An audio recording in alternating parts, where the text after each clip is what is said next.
They say the path to wealth is simple. Work hard, save consistently, invest in index funds, and wait.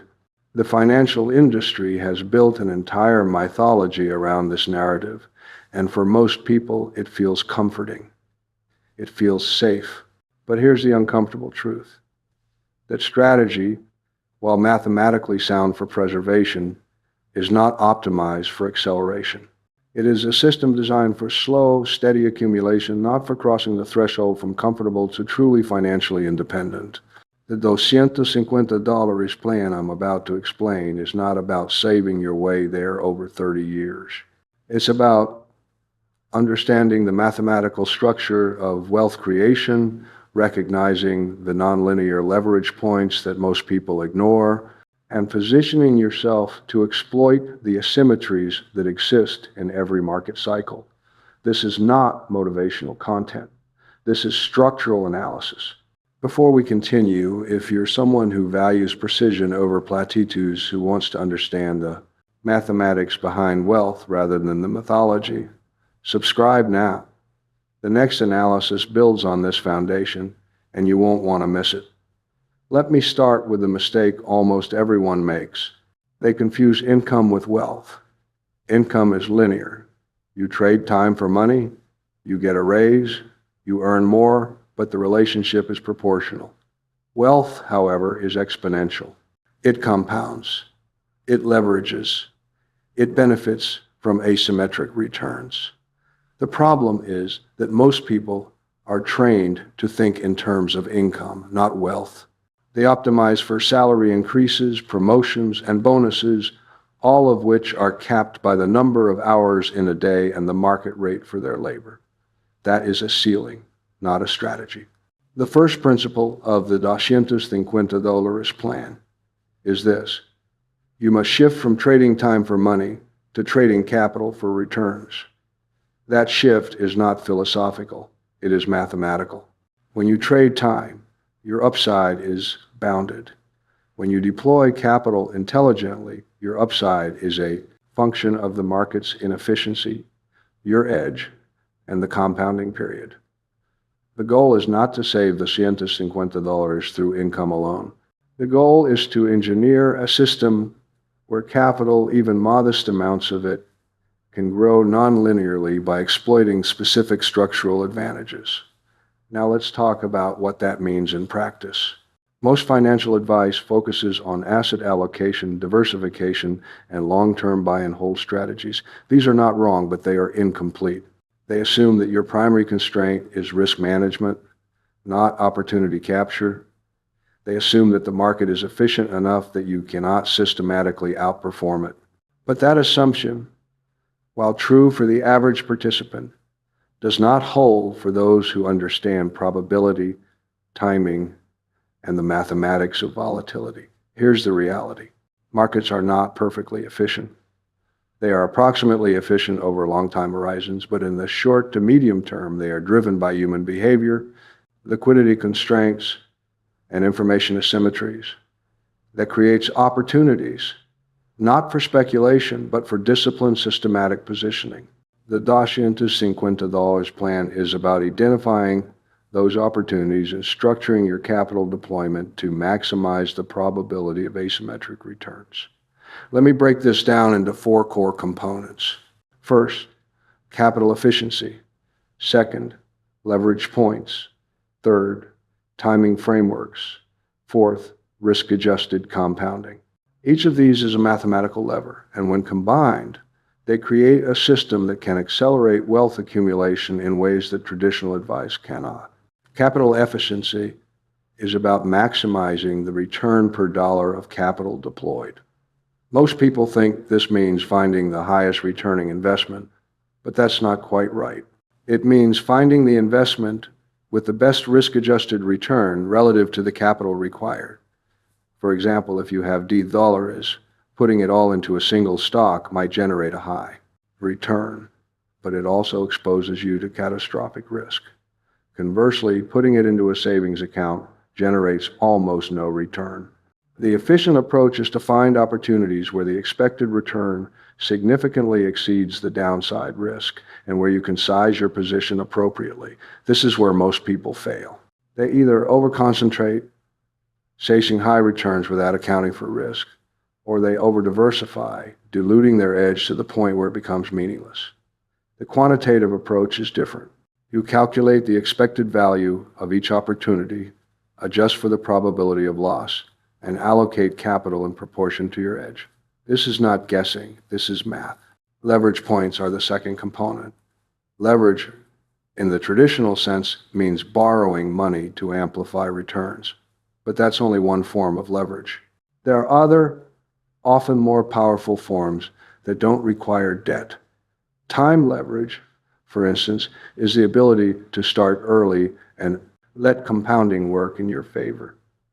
Knowledge leverage is the ability to understand something the market doesn't, giving you an informational edge. Network leverage is access to opportunities that aren't widely available. Each of these multiplies your capital's effectiveness without increasing your financial risk. The mistake most people make is assuming that leverage is inherently dangerous. It's not. Reckless leverage is dangerous. Intelligent leverage, where the downside is bounded and the upside is asymmetric, is the foundation of every significant wealth-building strategy. The key is to use leverage only when you have a quantifiable edge, and only to the extent that a worst-case scenario doesn't destroy your system. Timing frameworks are the third component, and this is where the misconception about market timing comes in. I don't believe in predicting the market's next move. That's a fool's game. But I do believe in understanding cycles, recognizing when certain conditions make specific outcomes more probable, and positioning accordingly. This is not about calling tops and bottoms. It's about understanding probability distributions. For example, when valuations are stretched, debt levels are high, and monetary policy is accommodative, the probability of a future correction increases. You don't know when it will happen, but you know the odds have shifted. The disciplined approach is not to sell everything and wait, but to adjust your exposure, increase your cash reserves, and prepare to deploy capital when the correction occurs. That preparation is not reactive. It's systematic. Risk-adjusted compounding is the fourth component, and it's the one that ties everything together.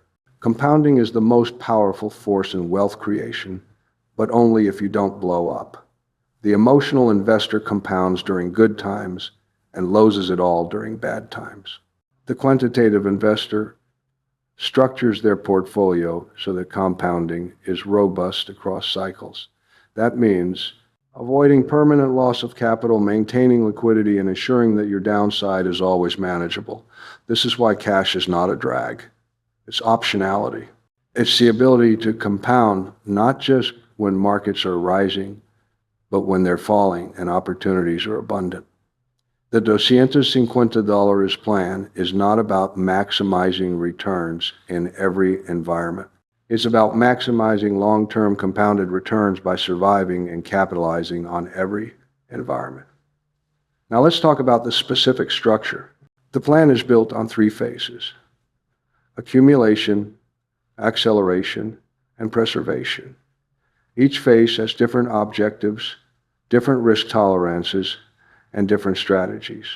Most people fail because they try to use the same strategy across all three phases, which is mathematically incoherent. In the accumulation phase, your primary goal is to build a capital base. This is where income still matters, but only as a tool to generate investable capital. The mistake here is lifestyle inflation. Most people increase their spending as their income rises, which keeps their investable capital flat. The disciplined approach is to maintain a fixed cost of living and funnel every incremental dollar into the system. This requires psychological discipline, not financial sophistication. During this phase, your portfolio should be weighted toward higher volatility, higher return assets, because your time horizon is long and you can afford to ride out fluctuations. But here's the critical point. You must still maintain a cash reserve. Even in the accumulation phase, liquidity is non-negotiable. Without it, You cannot capitalize on opportunities when they arise, and you risk being forced to sell at the worst possible time. The acceleration phase begins when you've built a meaningful capital base, typically somewhere between $50 and $100. At this point, the dynamics change. Your returns are no longer dominated by your savings rate. They're dominated by your portfolio's performance. This is where leverage, timing, and capital efficiency become critical. A 20% return on $100 is $20. That's more than most people save in a year. The compounding is now doing the heavy lifting. In this phase, you're not just buying and holding. You're actively managing your exposure, looking for asymmetric opportunities and using volatility to your advantage. This doesn't mean day trading or speculation. It means having a framework for when to increase exposure, when to reduce it, and when to deploy your cash reserves. The goal is to compound at a rate significantly higher than the market average, not through luck, but through disciplined execution of a probability-based strategy. The preservation phase begins when you approach or exceed $250. At this point, the priority shifts from growth to sustainability. You reached a threshold where the capital itself can generate meaningful income, and your focus is on protecting it while still allowing it to grow. This is where diversification becomes more important, where you reduce leverage and where you ensure that no single event can derail the system. But even in preservation, you don't abandon the principles. You still maintain cash for opportunistic deployment. You still adjust exposure based on market conditions. You still think probabilistically. The difference is that you're no longer swinging for asymmetric returns. You're optimizing for steady, risk-adjusted compounding. Now let's address the elephant in the room. Can this actually be done? The answer is yes, but not by everyone. It requires discipline, intellectual honesty, and a willingness to think differently than the crowd. Most people fail not because the strategy doesn't work, but because they lack the psychological fortitude to execute it. They panic during downturns, chase performance during upturns, and make emotional decisions that destroy their compounding. The quantitative approach removes emotion from the equation. You don't decide based on how you feel. You decide based on what the data says. You don't react to headlines. You react to changes in probability distributions. You don't hope for the best. You prepare for the worst and position for the expected value. One of the most powerful tools in this system is the concept of expected value. Expected value is the probability-weighted average of all possible outcomes. If an investment has a 70% chance of returning 20% and a 30% chance of losing 10%, the expected value is positive. Most people focus on the best case or worst case scenario. The quantitative investor focuses on the expected value and sizes positions accordingly. This is where the edge comes from. The market is filled with participants who don't think probabilistically. They overweight recent outcomes, they extrapolate trends indefinitely, and they ignore tail risks. If you can consistently identify opportunities where the expected value is positive and the downside is bounded, you will outperform over time. Not every time, but on average. And in compounding, average is all that matters. Another critical concept is the Kelly Criterion, which is a formula for determining optimal bet sizing. The Kelly Criterion tells you how much of your capital to allocate to a given opportunity based on your edge and the odds. It's a mathematical framework that prevents overexposure while maximizing long-term growth. Most people either bet too much, risking ruin, or too little, leaving returns on the table. The Kelly Criterion solves this problem. But here's the thing. Using these tools requires data, analyses, and a willingness to do the work. You can't outsource this to a financial advisor who's incentivized to keep you in a 60 silver corrente portfolio. You have to understand the mechanics yourself. That's the price of entry. Let's talk about specific examples. During the 2008 financial crisis, the P500 dropped roughly 50%. Most people saw that as a disaster. The Quantitative investors saw it as a mispricing event. If you had cash reserves and a systematic deployment strategy, you could have bought assets at a 50% discount and compounded at extraordinary rates over the next decade. But that required two things: liquidity and discipline. Without cash, you couldn't deploy. Without discipline, you panicked and sold. Similarly, during the 2020 pandemic crash, markets dropped 30% in a matter of weeks. Those who were prepared, who had cash, who understood that sharp drops often create asymmetric opportunities, deployed capital and saw it compound rapidly as markets recovered. Those who panicked, who sold at the bottom, who reacted emotionally, locked in permanent losses. The pattern repeats. Every crisis creates opportunity for those who are prepared. The $250 plan is about being perpetually prepared. It's about structuring your system so that when the market offers you a discount, you can take it. When volatility spikes, you're not scared. You're opportunistic. Now, let's talk about income. The traditional advice is to focus on increasing your salary, climbing the corporate ladder, and maximizing your earnings. That's fine, but it's incomplete. Income is a tool, not the goal. The goal is to convert income into investable capital as efficiently as possible. That means minimizing taxes, minimizing lifestyle inflation, and maximizing the delta between what you earn and what you spend. One often overlooked strategy is tax optimization. The difference between paying 30% in taxes and paying 20% is enormous over a compounding period. If you can legally reduce your tax burden through retirement accounts, tax loss harvesting, or business structures, you're effectively increasing your capital efficiency by 10% or more. That compounds. Another strategy is side income or entrepreneurial ventures. These are not distractions from your main job. They're leverage points.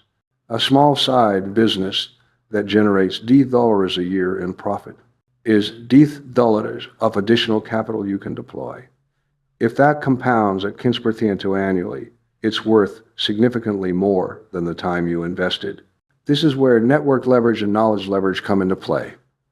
You use what you know to create additional income streams that don't require proportional time investment. But here's the critical distinction. You don't chase side income for the sake of more work. You chase it for the sake of more investable capital. The goal is always to increase the capital base so that compounding can do the heavy lifting. Once, say, your capital is large enough, your returns will exceed your income, and that's when the system becomes self-sustaining. Let's address another misconception. The idea that you need to take huge risks to reach $250 quickly. That's not true. What you need is consistent, intelligent risk-taking. The small edges, compounded over time, produce extraordinary results. You don't need to double your money every year. You need to compound at 15-20% annually with minimal drawdowns. That's the difference between gambling and investing. The quantitative investor doesn't swing for home runs. They hit singles and doubles consistently. They avoid strikeouts. Over time, that disciplined approach produces better results than trying to hit home runs and striking out repeatedly. The math is clear. Consistency beats volatility in compounding. Now let's talk about the psychological component. This is where most people fail. The strategy is sound, the math is clear, but the execution requires overcoming deeply ingrained behavioral biases. Loss aversion, recency bias, overconfidence, herd mentality. These are not character flaws. They're evolutionary adaptations that happen to be maladaptive in financial markets. The solution is not to try to eliminate these biases. It's to build a system that doesn't rely on your psychology. You create rules, frameworks, and triggers that dictate your actions regardless of how you feel. You don't ask yourself, should I buy now? You ask, does my system say to buy now? That removes emotion from the equation. This is why algorithmic traders and quantitative funds are so successful. They don't rely on human judgment during execution. They rely on rules. You can do the same. You don't need a supercomputer. You just need a disciplined framework and the commitment to follow it. One of the most powerful psychological tools is pre-commitment. Before a crisis happens, you decide how you'll respond. You write it down. You commit to it. And then when the crisis happens and everyone else is panicking, you don't have to think. You execute. That pre-commitment removes the paralysis that destroys most investors during volatile periods. Another tool is the concept of mental accounting. You separate your capital into buckets: core holdings, opportunistic capital, and cash reserves. Each bucket has a different purpose and different rules. This prevents you from making emotional decisions like selling your core holdings to chase a hot trend or deploying all your cash during the first wave of a decline. The structure enforces discipline. Let's talk about diversification. The traditional advice is to diversify broadly to reduce risk. That's partially correct, but it's also incomplete. Diversification reduces idiosyncratic risk, but it also dilutes edge. If you have 50 positions and only 10 of them have a real edge, you've reduced your overall edge by 80%. The quantitative approach is different. You diversify enough to avoid catastrophic risk, but not so much that you eliminate your advantage. This is where the concept of correlation comes in. Diversification only works if your assets are uncorrelated. If you own DICE tech stocks, you're not diversified. You're concentrated in one sector. True diversification means holding assets that behave differently under different conditions. Stocks, bonds, commodities, real estate, and cash each respond differently to growth, inflation, and monetary policy. That's real diversification. But even diversification has limits. If you're in the accumulation phase and your goal is to maximize growth, over-diversification is a mistake. You want concentrated exposure to your highest conviction ideas, with enough diversification to avoid ruin. As you move into preservation, you increase diversification. The strategy evolves with the phase. Now, let's talk about mistakes. The biggest mistake people make is starting late. Compounding requires time. If you start at 25, reaching $250 by 35 is achievable with disciplined execution. If you start at 40, it's significantly harder. Time is the one asset you cannot buy. Every year you delay is a year of compounding you've lost. The second mistake is inconsistency. Compounding rewards consistency, not brilliance. It's better to invest steadily with average returns than to have great returns occasionally and sit in cash the rest of the time. The third mistake is overreacting to short-term noise. Markets fluctuate. That's normal. If you adjust your strategy every time the market moves 5%, you'll never compound. You need a framework that accounts for volatility and doesn't require constant adjustment. The fourth mistake is underestimating the power of small edges. Those % improvement in annual returns doesn't sound like much, but over 20 years, it's the difference between $250 and $400. Small edges compound into massive advantages. The fifth mistake is ignoring taxes and fees. Every dollar you pay in unnecessary fees or taxes is a dollar that doesn't compound. Over time, those dollars represent tens of thousands in lost wealth, optimized for net returns, not gross returns. That means choosing low-cost index funds over actively managed funds, using tax-advantaged accounts, and being strategic about when you realize gains. Let's address the role of luck. People often attribute success to luck and failure to bad strategy. The truth is more nuanced. Luck plays a role, but over a long enough time horizon, luck averages out. What matters is whether your strategy is positive expected value. If it is, you'll outperform over time. If it's not, you underperform regardless of short-term luck. This is why backtesting and historical analysis matter. You want to know whether your strategy would have worked across different market environments. If it only works during bull markets, it's not a strategy, it's a bet on one outcome. Robust strategy works across cycles, capturing upside during good times and preserving capital during bad times. Now, let's talk about the end game. What happens when you reach $250? Is that the finish line? No. It's a milestone.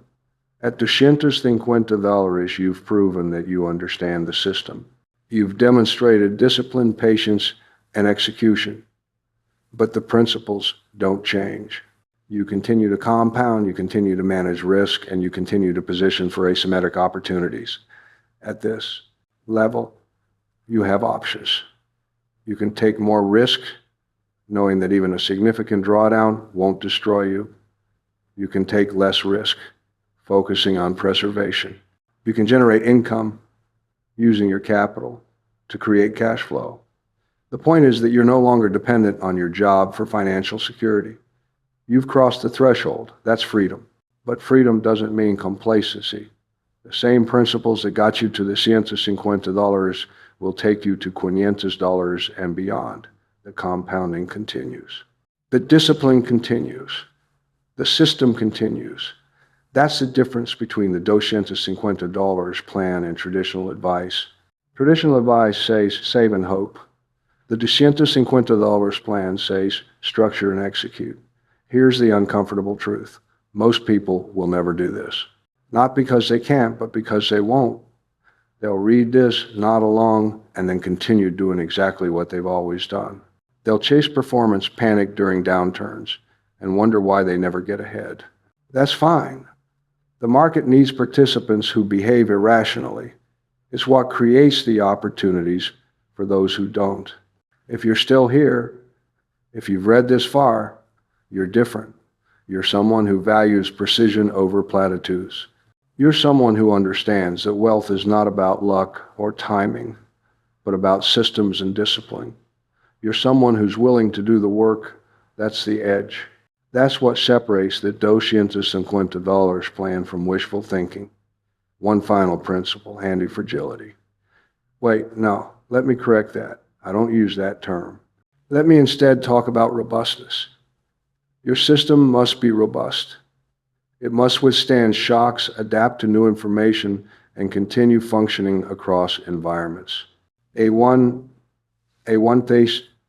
A fragile system optimizes for one scenario and collapses when that scenario doesn't play out. A robust system expects variability and is designed to benefit from it. This is why cash is so important. It's the ultimate robust asset. It doesn't go down when stocks crash. It doesn't lose value when bonds sell off. It maintains nominal value while everything else is repricing. And when the repricing is over, when assets are cheap, that cash becomes the most valuable asset you have because it can be deployed. Robustness is not about avoiding risk. It's about positioning so that risk doesn't destroy you. Let me share a final thought. The $250 plan is not a secret. It's not hidden knowledge. Everything I've described is based on principles that have been known for decades. The reason no one tells you about it is not because it's proprietary. It's because it's hard. It requires discipline, patience, and intellectual honesty. Most people prefer the comforting lie of just save and invest because it doesn't require them to change. The $250 plan requires change. It requires you to think differently, act differently, and structure your life differently. But if you do, the results are not just possible. They're probable. The math doesn't lie. The compounding doesn't care about your excuses. The opportunities don't wait for you to be ready. The system rewards those who understand it and punishes those who don't. The choice is yours. Remember, this content is educational and not financial advice. Its purpose is to help you think from a quantitative mathematical perspective. So, here's the question you need to ask yourself. Are you going to continue doing what everyone else does, hoping for a different result? Or are you going to build a system, execute with discipline, and let the math do the work? The path to the $150 is clear. The question is, whether you have the conviction to walk it. The market doesn't wait, the compounding doesn't pause, and the opportunities don't announce themselves. They exist for those who are prepared, disciplined, and systematic. That's the $250 plan no one tells you about, not because it's a secret, but because most people aren't willing to do what it takes. Now you know. The rest is execution.